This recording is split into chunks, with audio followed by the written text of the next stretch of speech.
So I've been on this sourdough kick lately for, I don't know, maybe like a couple of months now.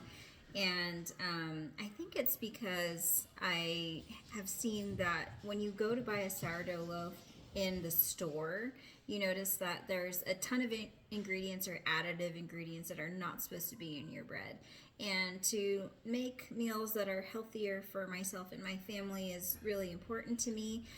So I've decided to, for one, make my own starter. So I made my own starter. It took me like about a month to get this thing to ferment, and I thought that I was going to give up on it for a minute, but then I realized, like, okay, well, if I continue to feed it, because that's all I really have to do, just like I feed my kids every day, that it wouldn't, it would actually pay off in the end, and I could make my bread. So here is my recipe. This is kind of what I've been doing for the past few weeks, and it's been working for me. I've been getting beautiful loaves of bread, and I just wanted to share with everyone. So I'm just going to use a half a cup of my starter. I mean, using half a cup works for me. If you want your dough to ferment a lot faster than that, then you would use a cup.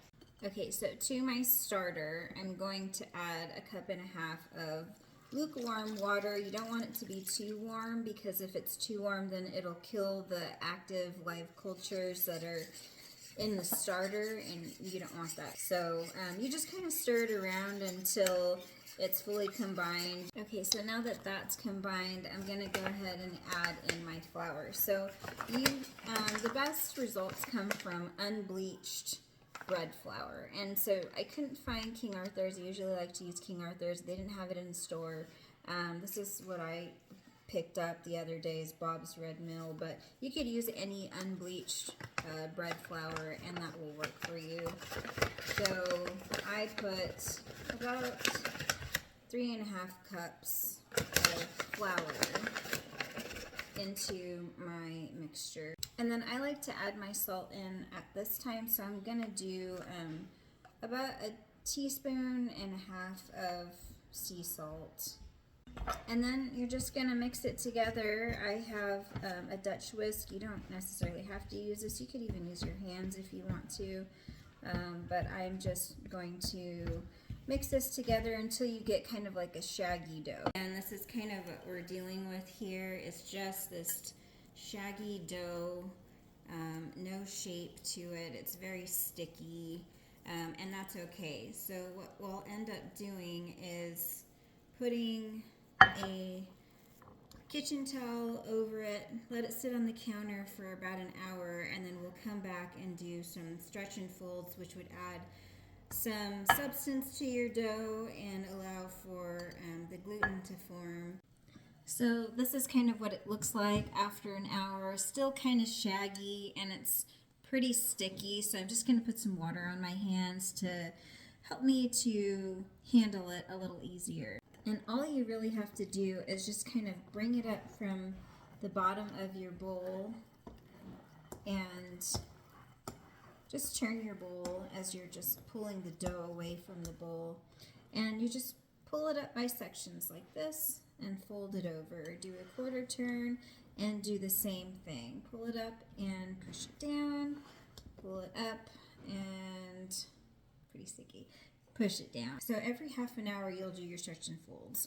So you'll do about 3 or 4 stretch and folds, and then you'll let your dough bulk ferment on the counter for as long as it takes. Sometimes it takes 4 hours, sometimes it takes 7 hours or more. It just depends on the temperature of your home at that time. Usually during the winter time it takes a lot longer.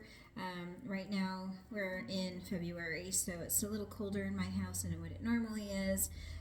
So it's probably going to take about 7 hours to bulk ferment, and then we'll stick it in the refrigerator. So we'll come back after I've done 3 or 4 stretch and folds, and we'll see what our dough looks like then. So we are done with our stretch and folds, and this is what the dough looks like after your stretch and folds. See how it's a lot less sticky and a lot more pliable. So this is kind of what we want it to look like.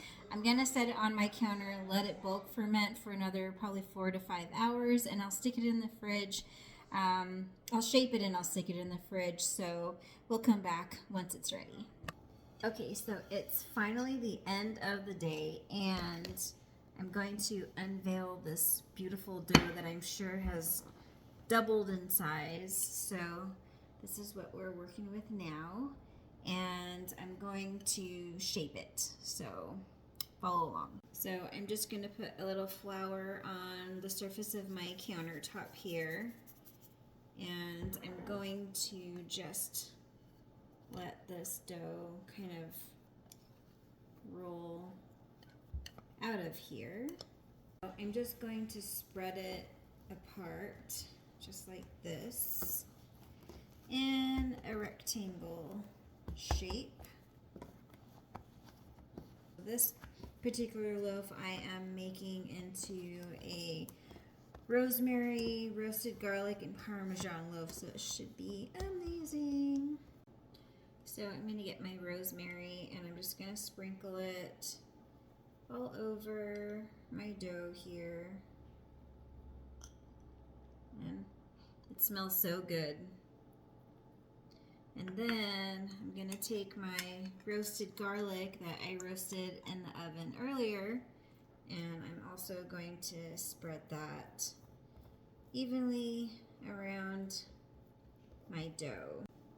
Okay, and then I've got my Parmesan cheese. They're just shaved pieces of Parmesan cheese, and I'm just going to spread those around.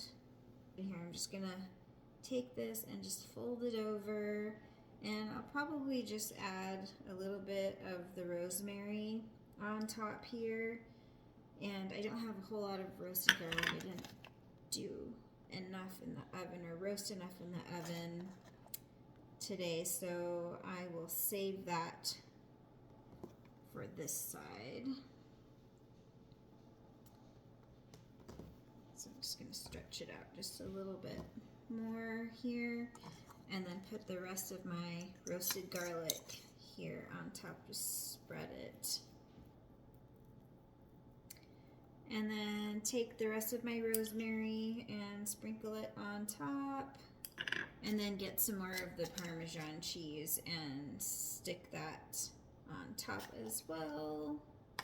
This is gonna be so yummy. I can taste it already. The roasted garlic smells so good. So we're gonna pick up this end and we're just gonna roll it. So just roll, keep rolling. Oop. Parmesan cheese is trying to escape here. All right. So I'm going to pinch the sides so that nothing seeps out. And then basically what you do is push and pulls. So we're going to push it and pull it. Push it away and pull it back. And you can kind of reshape it in the morning once you're ready to bake. But I'm just going to take it now and put it into my Banneton. Let me just put a little bit of flour in the Banneton so that it doesn't stick. And we're going to put this seam side up. So it looks like some of my ingredients are trying to escape, but we'll just pinch it and fold it over and it should be fine. That's what it looks like here. I'm going to stick this in the refrigerator and let it sit overnight, and then I will bake it in the morning. So here's our loaf of bread that I baked this morning, and the inclusions actually came out amazing. There is just a little bit of an opening here, but that's totally fine. It still tastes really, really good, and it's super soft in the middle, as you can see, and crunchy on the outside.